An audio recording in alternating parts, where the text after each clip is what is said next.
Welcome back to Olympia classes guys. तो चलिए शुरू करते हैं अगला लेक्चर। तो मैं हूं सुनील पांडे। अब शुरू करते हैं आज का अगला टॉपिक। बहुत अवेटेड टॉपिक है, बहुत इम्पॉर्टेंट टॉपिक है, आपके बोर्ड पेपर पे भी आता है और कंपटीशन लेवल पर तो इसी से क्वेश्चन आते हैं। यदि इस चैप्टर में यदि वो क्वेश्चन बनाएगा स्टैंडर्ड लेवल के तो इस पार्ट को छोड़ ही नहीं सकता। बात समझ रहे हो?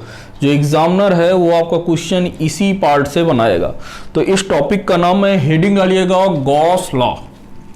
हेडिंग डालिएगा गॉस लॉ, कूलॉम का नियम।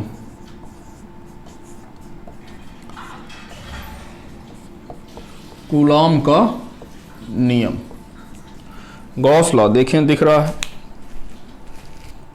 चलिए, तो आपको दिख रहा है। तो ये है, आपको क्या पढ़ना है? कूलॉम लॉ, कूलॉम का नियम। सॉरी, कूलॉम्स लॉ नहीं है यार, गॉस का नियम है। किसका है? Gauss law. क्या है?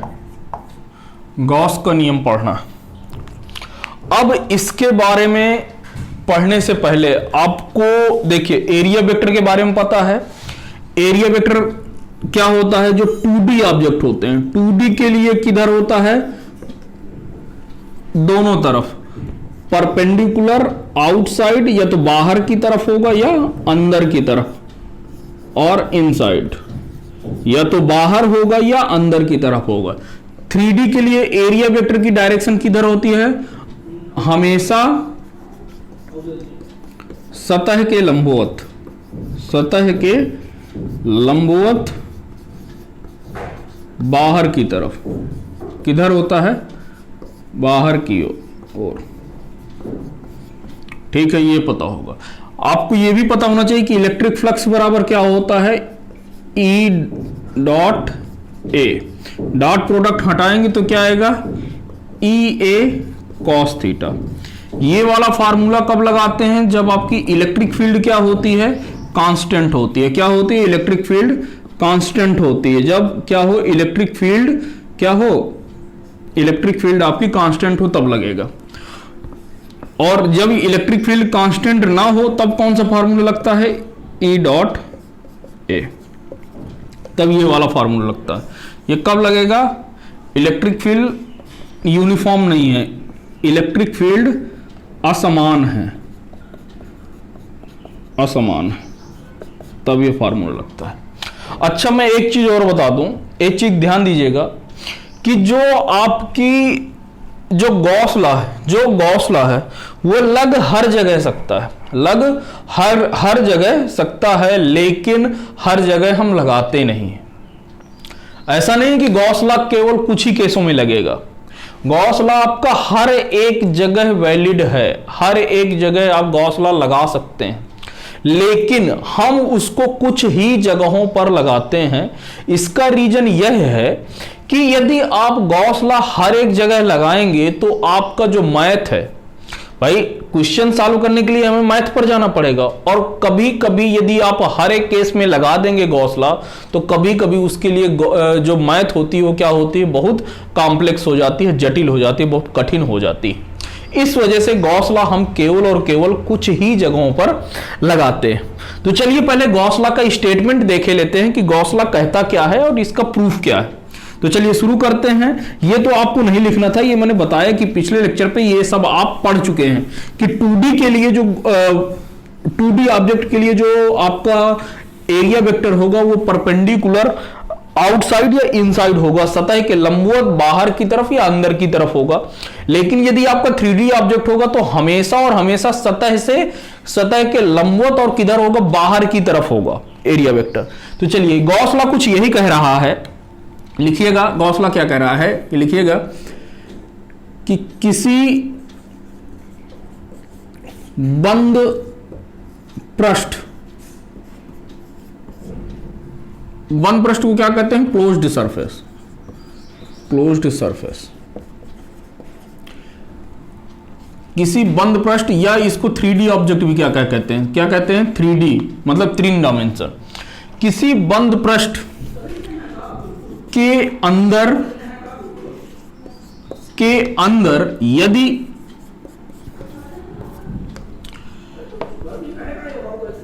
कोई आवेश Q रखा हो तो इस बंद पृष्ठ से बाहर आने वाला वैद्युत फ्लक्स आवेश Q का 1/ε0 गुना होता है। ठीक है, बात समझिएगा। क्या कह रहा है कि यदि किसी बंद पृष्ठ क्लोज्ड सरफेस यानी कि 3D ऑब्जेक्ट, यदि किसी 3D सरफेस सतह पर नहीं, उसके अंदर यदि किसी 3D बॉडी के अंदर, मतलब आपकी कोई 3D बॉडी हो, उसके अंदर आपका कोई चार्ज Q रखा है, तो उस Q चार्ज के कारण जो फ्लक्स निकलेगा, उस बॉडी से जो बाहर फ्लक्स निकलेगा, वो क्या होता है, उस चार्ज का, उस आवेश का क्या होता है, 1/ε0 गुना होता है। इलेक्ट्रिक फ्लक्स क्लोज्ड सरफेस कब, जब उसके अंदर कोई चार्ज रखा हो। यह होता है Q इनसाइड, मतलब अंदर कितना चार्ज रखा है, Q इनसाइड डिवाइडेड बाई ε0। क्या होता है, Q इनसाइड मतलब अंदर कितना चार्ज रखा है डिवाइडेड बाई ε0। ε0 क्या है आपको पता होगा, ε0 है निर्वात की विद्युतशीलता। क्या है, निर्वात की विद्युतशीलता। इसकी वैल्यू आपको पता है कितनी होती है, 8.85 × 10⁻12। ठीक है, जैसे देखिए कि यदि इसके एक कोई गॉसियन, ये रहा 3D ऑब्जेक्ट है,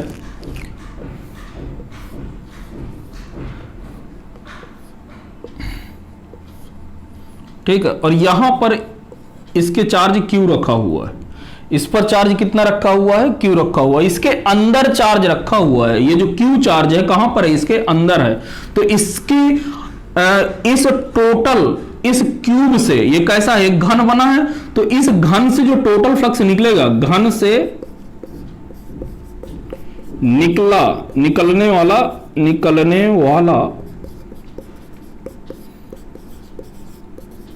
कुल फ्लक्स, ये कितना हो जाएगा, ये हो जाएगा कितना गुना, Q/ε0, क्योंकि अंदर चार्ज कितना है, इतना। तो आप इसको पहले नोट कर लीजिए, फिर हम इसका क्या देखते हैं, डेरिवेशन देखते हैं। नोट करिए इसे जल्दी। चलिए अब एक क्या करते हैं, इसका डेरिवेशन करते हैं, प्रूफ कैसे है। देखिए ढंग से देखिएगा, प्रूफ है, उत्पत्ति कैसे होती है।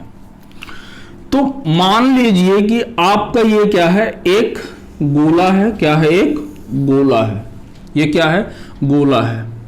माना, लिखिएगा, माना R त्रिज्या का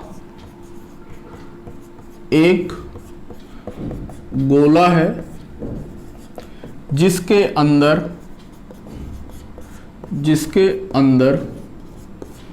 Q चार्ज, Q आवेश इसके केंद्र पर रखा है, इसके केंद्र पर रखा है। ठीक है, तो ये रहा इसका सेंटर गोले का, और इस सेंटर की जो रेडियस है, ये जो गोला है, इसकी रेडियस कितना है, R है, और यहां पर सेंटर पर कितना चार्ज रखा है, Q चार्ज रखा हुआ है।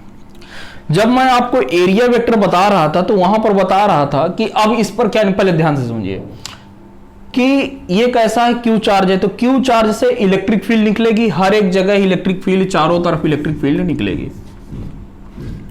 ठीक है, और कितनी इलेक्ट्रिक फील्ड निकलेगी यदि वही पता चल जाए तो वही क्या पता चल जाएगा, इससे फ्लक्स पता चल जाएगा। तो मैंने आपको बताया था, जब मैं आपको एरिया वेक्टर बता रहा था तो वहां पर क्या बताया था कि यदि किसी गोले की सतह पर यदि हम क्या खींचें, परपेंडिकुलर ड्रा करें यानी लंब खींचें, तो वह जो लंब है वो कहां से जाता है, उसकी सेंटर से पास होता है, गोले के सेंटर से पास होता है।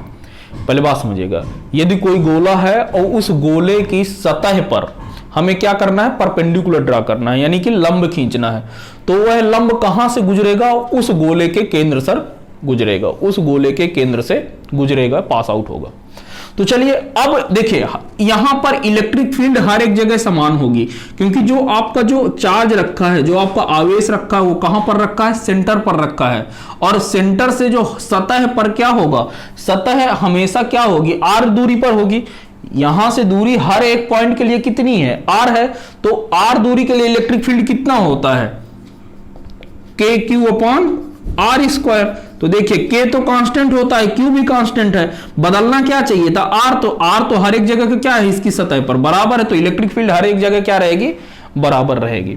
अच्छा, अब आपको क्या बताना है, इलेक्ट्रिक फ्लक्स बताना है। तो फ्लक्स को क्या करें यार, हर एक जगह पर तो एरिया वेक्टर क्या होगा, अलग अलग हो जाएगा, हर एक जगह पर एरिया वेक्टर क्या होगा, अलग अलग हो जाएगा। तो अब क्या करें, तो ध्यान से समझिए क्या करेंगे, ये जो गोला है, इस गोले के छोटे छोटे एलिमेंट काट लेंगे। क्या करेंगे, छोटा सा एलिमेंट काट लेंगे, ये इसकी रेडियस आर है। ठीक है, मैं यहां पर एक एलिमेंट काट रहा हूं, इस जगह पर छोटा सा एलिमेंट काट लिया, छोटा सा एरिया काटा, डीए कितना है, छोटा सा एरिया डीए है, और इस डीए वेक्टर का जो एरिया वेक्टर है वो सतह के कैसा होगा, परपेंडिकुलर, क्योंकि 3D ऑब्जेक्ट है तो बाहर की तरफ होगा डीए, छोटा सा एरिया डीए। अच्छा, अब इलेक्ट्रिक फील्ड यहां पर कितनी होगी, यहां से इसी तरफ जाएगी, वो कहां से जाएगी, इससे सतह से, इसके सेंटर से पास होगी, तो इलेक्ट्रिक फील्ड ये रही, इलेक्ट्रिक फील्ड की भी डायरेक्शन यही हो जाएगी। यानी आप किसी भी जगह पर, जैसे अब मैं मान के चलिए कि मैं यहां पर एक एलिमेंट काट रहा हूं, छोटा सा एलिमेंट यहां पर काटा, एरिया वेक्टर आउटसाइड परपेंडिकुलर, बाहर की तरफ, इलेक्ट्रिक फील्ड इससे दूर, तो ये भी क्या होगा, इसके सेंटर से ही जाएगा, तो इलेक्ट्रिक फील्ड की भी यही डायरेक्शन हो जाएगी, और ये डीए हो जाएगा। तो यानी कि हर एक जगह पर यदि आप काटेंगे इसका एलिमेंट, और उन एलिमेंटों के कारण मैं क्या करूं, इलेक्ट्रिक फ्लक्स निकाल लूं, तो यहां पर क्या हो जाएगा, टोटल फ्लक्स को क्या कर दूंगा, जोड़ दूंगा। भाई देखो, ये छोटा सा एलिमेंट काटा, छोटा सा एलिमेंट, इस छोटे से एलिमेंट के कारण एरिया वेक्टर कहां होगा, इसके परपेंडिकुलर बाहर की तरफ, और इलेक्ट्रिक फील्ड क्यू चार्ज के कारण यहां पर कहां होगा, बाहर की तरफ। दोनों की डायरेक्शन क्या हो जाएगी, सेम, दोनों की डायरेक्शन क्या हो जाएगी, सेम। अच्छा, क्यों सेम होगी, क्योंकि जो एरिया वेक्टर है उसके सतह के क्या है, लंबवत, और गोले पर जो हम लंब खींचते हैं वो हमेशा कहां से पास आउट होता है, उसके सेंटर से पास आउट होता है। तो ये एरिया वेक्टर और इलेक्ट्रिक फील्ड वेक्टर की डायरेक्शन क्या हो जाएगी, सेम। इसी वजह से इलेक्ट्रिक फील्ड तो हर एक जगह आपकी क्या है, सेम है। तो अब यहां पर आप इलेक्ट्रिक फील्ड इस जगह पर, फ्लक्स जो है, जो विद्युत फ्लक्स इस जगह पर निकाल लेंगे, इस जगह पर निकाल लेंगे, हर एक बिंदु का फ्लक्स निकाल लेंगे और उनको क्या कर देंगे, जोड़ देंगे। तो जोड़ने का क्या मतलब हुआ, इलेक्ट्रिक फ्लक्स। जोड़ने का मतलब क्या हुआ, इंटीग्रेशन कर रहे हैं। तो अब देखिए आपको क्या होता है, इलेक्ट्रिक फ्लक्स लिखिए, इलेक्ट्रिक फ्लक्स क्या हो जाएगा, हर एक जगह का आप क्या करेंगे, निकालेंगे, E dot DA, E dot DA. और थीटा कितना बन रहा है, इनकी भी डायरेक्शन यही है, इलेक्ट्रिक फील्ड और एरिया वेक्टर के बीच का एंगल कितना है, 0, क्योंकि डायरेक्शन क्या हो गई, सेम हो गई है ना। तो लिखिएगा यहां पर, क्योंकि विद्युत क्षेत्र और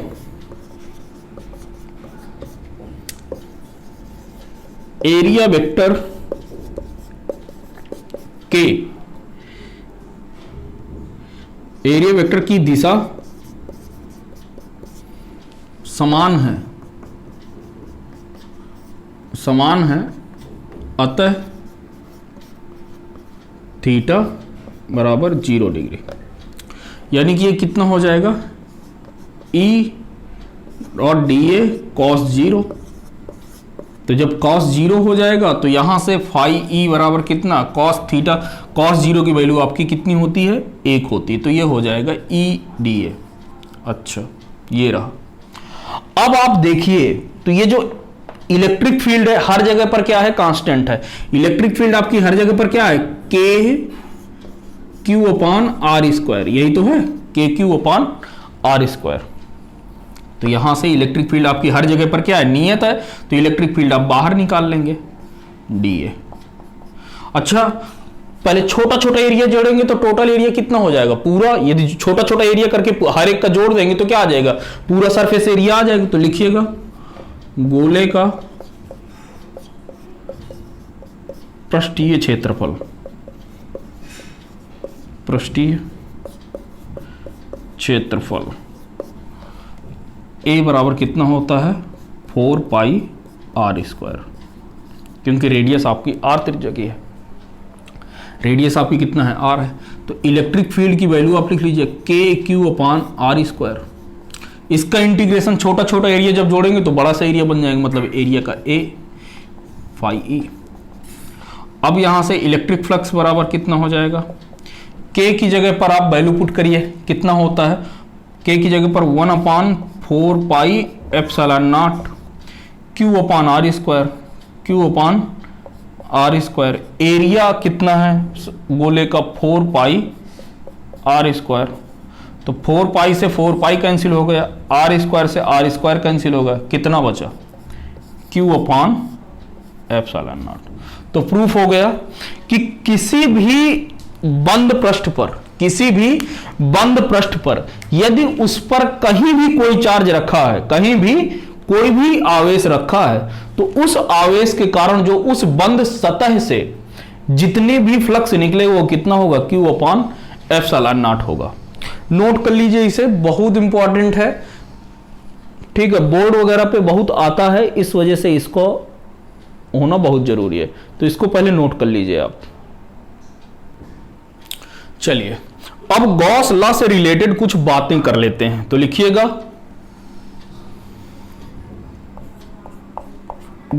अगली हेडिंग है गॉस के नियम की, गॉस के नियम की कुछ महत्वपूर्ण बातें, कुछ महत्वपूर्ण बातें।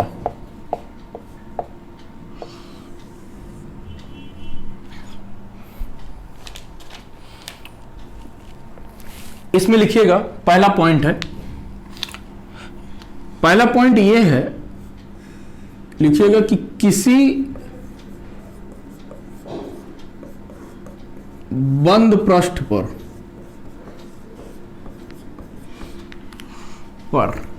रखे, बंद पृष्ठ पर किसी बंद पृष्ठ के अंदर रखे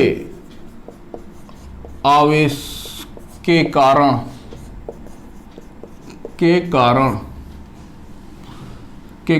इससे बाहर निकलने वाला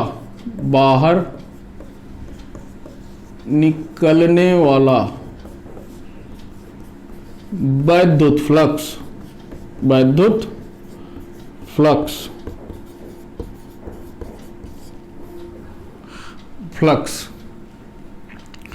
बंद पृष्ठ के आकार, बंद पृष्ठ के आकार और आकृति पर निर्भर नहीं करता, आकृति पर निर्भर नहीं करता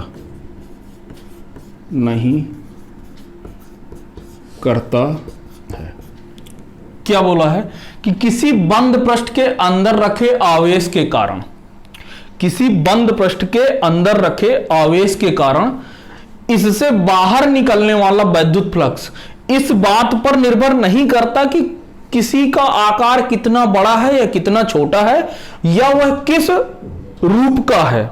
ठीक है, जैसे ध्यान दीजिएगा कि यहां पर यदि मैं आपका एक क्यूब बना दूं, क्या बना दूं, क्यूब, घनाभ बना दूं, घन बना दूं, तो यहां से निकलने वाली, यदि इनके अंदर कोई आवेश क्या रखा हुआ है, प्लस क्यू आवेश रखा हुआ है, तो इस पूरे घन से निकलने वाला जो फ्लक्स होगा, जो क्यूब से निकलेगा, वो कितना होगा, क्यू अपॉन एप्सिलॉन नॉट होगा। ठीक है। यदि आपका कोई गोला है, क्या है, कोई गोला है और गोले के अंदर कोई क्यू आवेश रखा है, तो इस पर निकलने वाला, इसकी सतह से निकलने वाला जो फ्लक्स होगा, इसकी सतह से निकलने वाला जो फ्लक्स होगा, वो आपका कितना होगा, क्यू अपॉन एप्सिलॉन नॉट होगा। यदि यही आपका क्या हो, सिलेंडर हो जाए, और सिलेंडर कैसा है, और ये इसके अंदर क्यू आवेश है, तो इससे टोटल फ्लक्स कितना निकलेगा, क्यू अपॉन एप्सिलॉन नॉट। मतलब क्या है कि यह इस बात पर निर्भर नहीं कर रहा है कि आकृति कैसी है, ये कैसा है, ये क्यूब है, ये गोला है, ये सिलेंडर है, यानी कि बेलन है, तो ये देखो फ्लक्स तो हर एक जगह से क्या निकल रहा है, बराबर निकल रहा है, यानी कि यह इसके आकार पर निर्भर नहीं कर रहा है, आकृति पर निर्भर नहीं कर रहा है। यदि छोटा सा गोला बना दें या बड़ा सा गोला, देखिएगा पहले बात समझिए, यदि ये गोला है, यदि मैं ये छोटा सा गोला बना दूं, तो अभी भी क्या है, इसके अंदर कितना चार्ज है, क्यू है, तो जितना फ्लक्स बाहर इससे, इस छोटे वाले गोले से जितना फ्लक्स निकलेगा, उतना ही फ्लक्स तो बड़े वाले गोले से निकलेगा, वो अलग से थोड़ी ना पा जाएगा, यानी कि इससे भी उतना ही फ्लक्स निकलेगा जितना कि इससे निकल रहा है, यानी कि ये है, इसकी आकार पर भी निर्भर नहीं करता है। ठीक है, बात समझ में आई कि किसी गोले के अंदर या किसी 3D ऑब्जेक्ट के अंदर यदि आपका क्यू आवेश रखा है, तो यह इस बात पर निर्भर नहीं करता है कि उसका आकार क्या है और आकृति क्या है, उससे निकलने वाला विद्युत फ्लक्स हमेशा कितना होगा, क्यू अपॉन एप्सिलॉन नॉट होगा। ठीक है, यानी कि अब कोई आप इरेगुलर शेप ले लीजिए, मतलब कि कोई इस आकार की है, और ये कैसी आपकी 3D बॉडी है, कैसी है, 3D बॉडी है, 3D बॉडी है, और यहां पर यदि आपका क्यू चार्ज रखा हुआ है, तो इससे निकलने वाला जो फ्लक्स निकलेगा, वो भी कितना निकलेगा, क्यू अपॉन एप्सिलॉन नॉट। यानी ये इस बात पर निर्भर नहीं करेगा कि इसका आकार कैसा है और आकृति कैसी है। नोट कर लीजिए, पूरे फिगर बना लीजिए, ताकि आपको इस कॉन्सेप्ट का जो है, जब भी कभी पढ़ें तो आपको तुरंत इसका आभास हो जाए। चलिए, पहली बात आपने लिख लिया। दूसरी बात लिखते हैं। दूसरी बात क्या है कि इसका मतलब पहले समझ लीजिए कि आपका आवेश की पोजीशन कहीं पर भी हो, लिखिएगा, किसी बंद पृष्ठ के अंदर आवेश किसी भी जगह रखा हो उससे निकलने वाला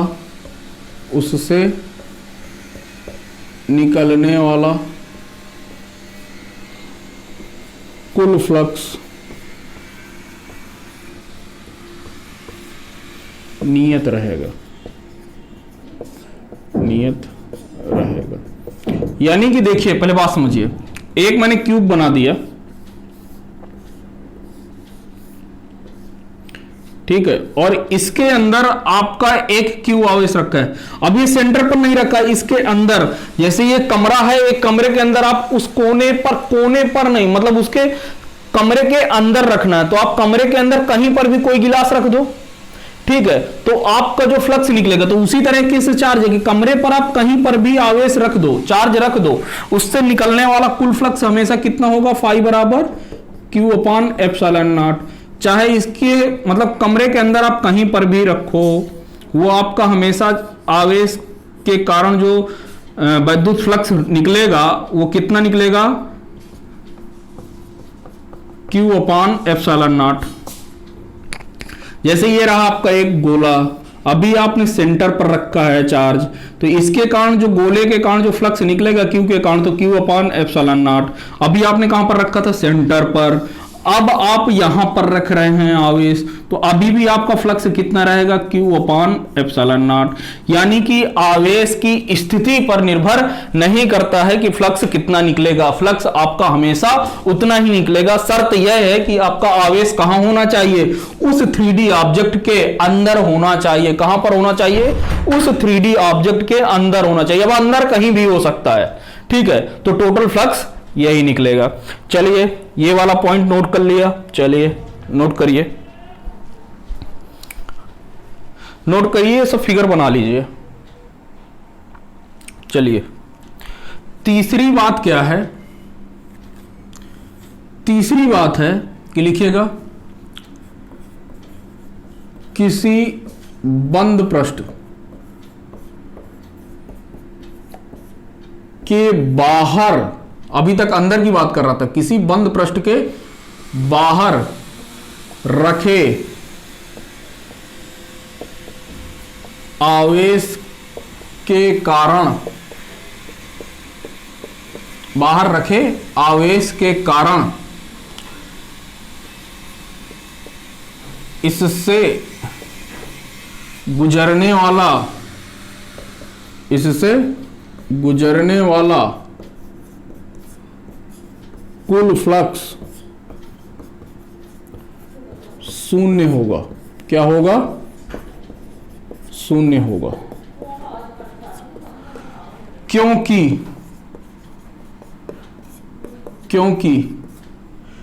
एक सतह से जितना फ्लक्स अंदर जाएगा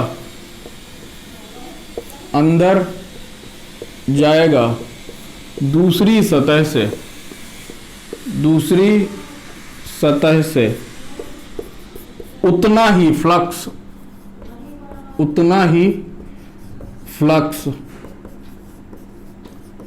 बाहर निकलेगा,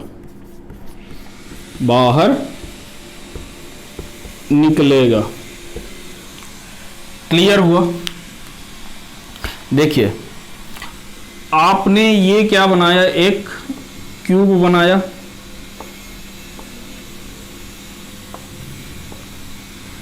ये क्यूब बना लिया, यहां पर कोई आपका एक आवेश क्यू रखा हुआ, इसके कारण फ्लक्स जो है आपका ऐसे कुछ निकलेगा, ठीक है, हर एक जगह फ्लक्स यहां से निकलेगा। तो इसमें से क्या किए हैं कि देखिए, इससे जो अंदर फ्लक्स जा रहा है उसको φ1 माने, ये अंदर जाने वाला है। कौन सा, जो अंदर जा रहा है, अंदर, जो इसके सतह के क्या हो रहा है, अंदर जा रहा है। ध्यान समझिएगा यार, जो अंदर जा रहा है उसे φ1 किए, और जो बाहर निकल रहा है, ये जो φ2 है, जो हर सतह से क्या निकलेगा, बाहर निकलेगा, φ2, ये जो है बाहर निकलने वाला। कैसा है, बाहर निकलने वाला। तो जितना फ्लक्स ये अंदर आएगा उतना ही फ्लक्स ये बाहर जाएगा। यानी कि कुल जो आपका नेट फ्लक्स, लिखिएगा नेट फ्लक्स, वही तो होगा ना, φ1 माइनस का φ2, φ1 माइनस का φ2। क्यों देखो नेट फ्लक्स क्या हो रहा है, जो अंदर आता है उसे हमेशा क्या मानते हैं, धनात्मक फ्लक्स। क्या मानते हैं, धनात्मक फ्लक्स, धनात्मक फ्लक्स। और जो बाहर निकलता है उसे क्या मानते हैं, ऋणात्मक फ्लक्स। क्या मानते हैं, ऋणात्मक फ्लक्स। तो वही हो रहा है। तो नेट फ्लक्स कितना हो गया, अब आपको पता है कि जितना बाहर निकलेगा, जितना अंदर जाएगा उतना ही बाहर निकलेगा। तो यानी कि ये क्या हो गया, जीरो। क्यों जीरो हुआ, क्योंकि φ1 बराबर φ2 है, इस वजह से। तो नेट फ्लक्स जीरो हो गया। यानी कि यदि किसी 3D ऑब्जेक्ट में, यदि आपको देखिए मैंने आपको लिखवाया भी था किस जगह पर, इसके पहला वाला जो लेक्चर हुआ था, इसके पहले के पहला, लगभग मैंने आपसे 14वें लेक्चर पर मैंने आपसे बताया था कि यदि कोई 3D बॉडी है यदि कोई 3D बॉडी है और उसके अंदर कोई चार्ज नहीं है, उसके अंदर कोई चार्ज नहीं है, तो उस 3D बॉडी के से निकलने वाला जो वैद्युत फ्लक्स है वह हमेशा कितना होगा, 0 होगा। आज प्रूफ भी हो गया कि बाहर आवेश क्यों रखा हुआ है, तो इसके अंदर कोई भी वैद्युत फ्लक्स जो है उत्पन्न नहीं होगा। ठीक है, तीसरा पॉइंट इसको नोट कर लीजिए। अब जो है आज का आखिरी पॉइंट, अब अगली बात क्या है लिखिएगा। चौथी बात है कि किसी बंद गॉसियन पृष्ठ के अंदर और बाहर रखे आवेशों के कारण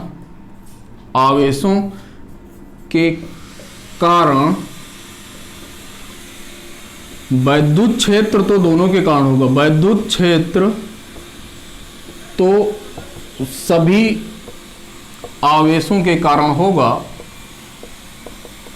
आवेशों के कारण होगा, लेकिन वैद्युत फ्लक्स सदैव बंद पृष्ठ के रखे, बंद पृष्ठ के अंदर रखे आवेशों के कारण होगा, अंदर रखे आवेशों के कारण होगा, के कारण होगा। ठीक है, चलिए अब इसको जो है एक एग्जांपल से समझिए। जैसे मान के चलो कि ये आपकी क्या है, गॉसियन सरफेस है, इसके अंदर Q1, Q2 और Q3 चार्ज आपके रखे हुए हैं। एक आपका चार्ज यहां पर Q4 और Q5 यहां पर रखा हुआ है, Q5।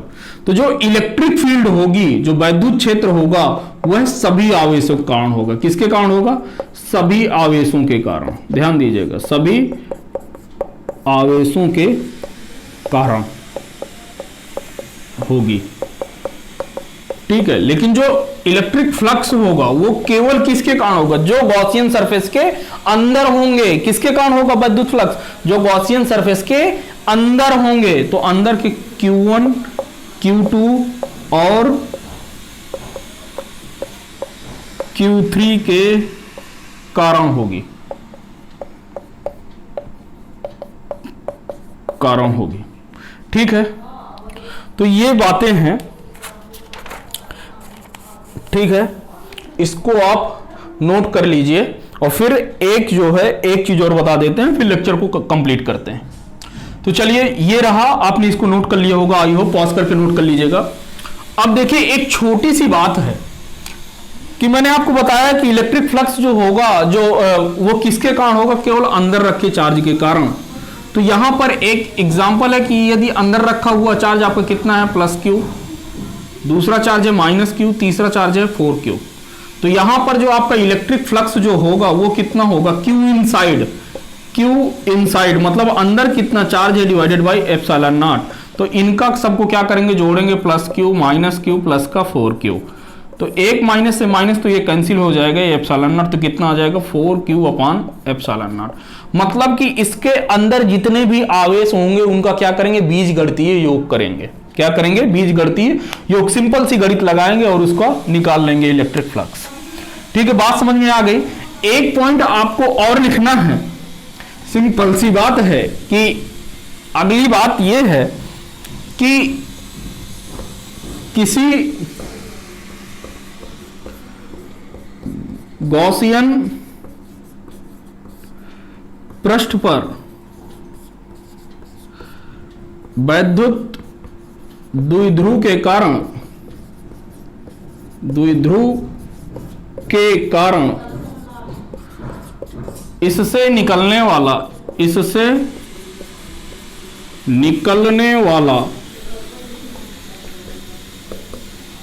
कुल वैद्युत फ्लक्स शून्य होता है, शून्य होता है।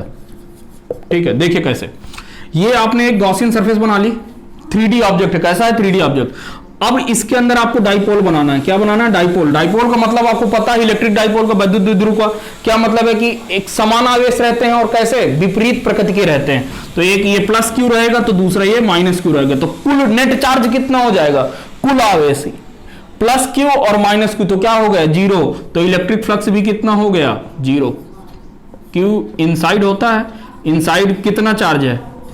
Epsilon not. तो इनसाइड कितना है? जीरो। प्लस क्यू और minus Q divided by epsilon not, तो कितना हो गया? जीरो। तो ये, तो चलिए आज के लिए इतना ही, मिलते हैं आपसे अगले लेक्चर में। यदि अभी तक आपने चैनल को सब्सक्राइब नहीं किया है तो चैनल को सब्सक्राइब कर लीजिएगा। चलिए, थैंक यू वेरी मच।